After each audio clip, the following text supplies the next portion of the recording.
नमस्कार श्रोताओं, morning market brief में आपका स्वागत है। यह पॉडकास्ट एआई द्वारा संचालित है। मैं राहुल हूं।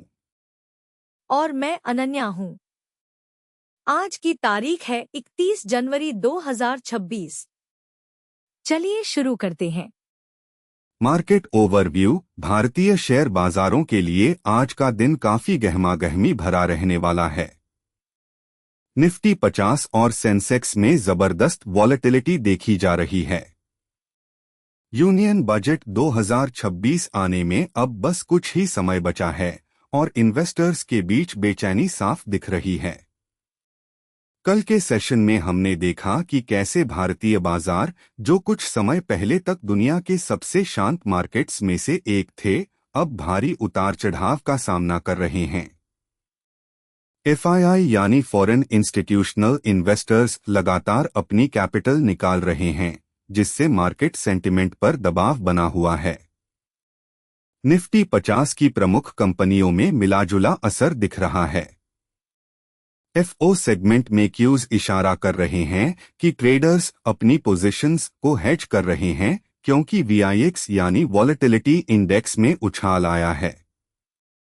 इसके साथ ही बजट से पहले इन्वेस्टर्स में स्केप्टिसिज्म बढ़ गया है, जिसका असर टॉप मूवर्स और शेकर्स पर भी पड़ रहा है। इंटरनेशनल मार्केट्स की बात करें तो वहां से संकेत कुछ खास अच्छे नहीं हैं। यूएस मार्केट्स में S&P 500 और नस्दाक गिरावट के साथ बंद हुए हैं। इसका एक मुख्य कारण कमोडिटीज और टेक स्टॉक्स में आई कमजोरी है। प्रेसिडेंट डोनाल्ड ट्रंप द्वारा कविन वर्ष को फेडरल रिजर्व का अगला चेयर नॉमिनेट किए जाने की खबरों के बाद यूएस डॉलर में मजबूती आई है और डॉलर इंडेक्स ऊपर गया है। कनाडा का TSX इंडेक्स भी धातुओं के दामों में गिरावट की वजह से नीचे गिरा है। यूरोप में FTSE, DAX और CAC 40 में भी कमजोरी का रुख रहा। वहीं एशियन मार्केट्स में आज सुस्ती देखी जा रही है। निक्के और हैंग सेंग लाल निशान में ट्रेड कर रहे हैं। सबसे चौंकाने वाली खबर इंडोनेशिया से आई है, जहां $84 बिलियन की मार्केट वैल्यू साफ होने के बाद इंडोनेशियन स्टॉक एक्सचेंज के CEO ने इस्तीफा दे दिया है। कमोडिटीज में गोल्ड और सिल्वर की रैली फिलहाल रुक गई है और कीमतों में गिरावट दर्ज की गई है। Business story India. अब बात करते हैं भारतीय कॉरपोरेट जगत की।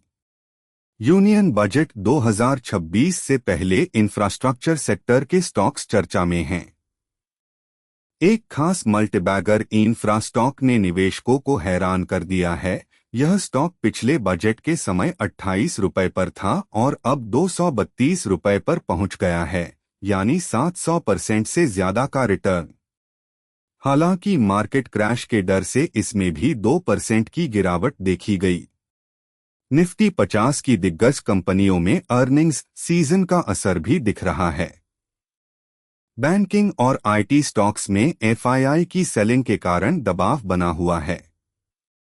वहीं निवेशकों की नजर आरबीआई की अगली पॉलिसी और गवर्नमेंट नोटिफिकेशंस पर है, जो बजट के साथ मिलकर बाजार की दिशा तय करेंगे।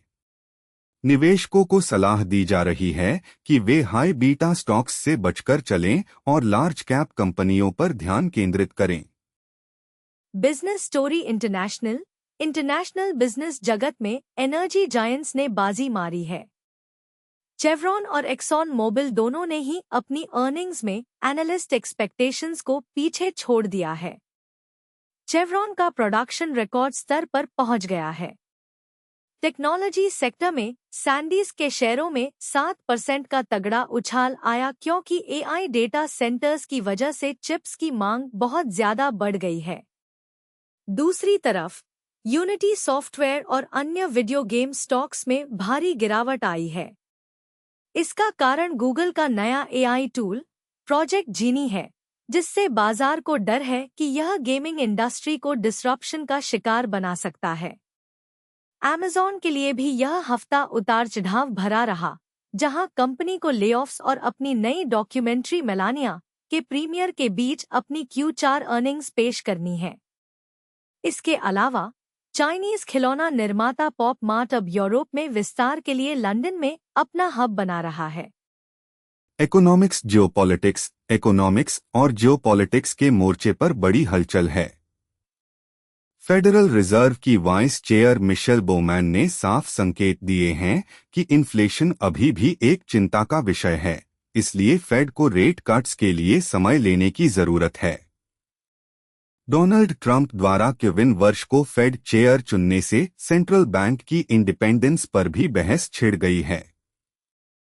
जियोपॉलिटिक्स में ट्रंप ने कहा है कि ईरान एक डील करना चाहता है, जिसके बाद क्रूड ऑयल की कीमतों में हल्की गिरावट आई है।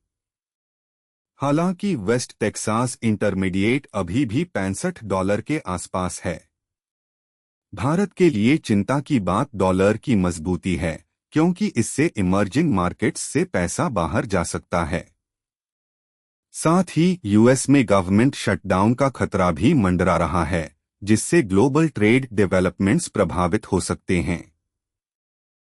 की टेकअवेज आज के चर्चा के मुख्य बिंदु निवेशकों के लिए ये हैं। पहला, भारतीय बाजारों में बजट तक वॉलेटिलिटी बनी रहेगी, इसलिए पोर्टफोलियो को डाइवर्सिफाई रखें। दूसरा, यूएस फेड की नई लीडरशिप और डॉलर इंडेक्स की मजबूती पर नजर रखें, क्योंकि इसका सीधा असर आईएनआर और हमारे आईटी सेक्टर पर पड़ता है। तीसरा, कमोडिटीज में आई गिरावट से इन्फ्लेशन में कुछ राहत मिल सकती है, लेकिन मेटल्स से जुड़े स्टॉक्स में सावधानी बरतें। अंत में एआई क्षेत्र में हो रहे बदलावों पर ध्यान दें, क्योंकि गूगल और सैंडीस्क जैसी कंपनियों की खबरें पूरे टेक सेक्टर के सेंटिमेंट को बदल रही हैं। आज के अपडेट से यह समाप्त होता है। मुझे उम्मीद है कि आपको उपयोगी जानकारी मिली। कमेंट्स में अपने विचार जोड़ें और ऐसे अपडेट्स के लिए फॉलो करें। यह अनन्या थी।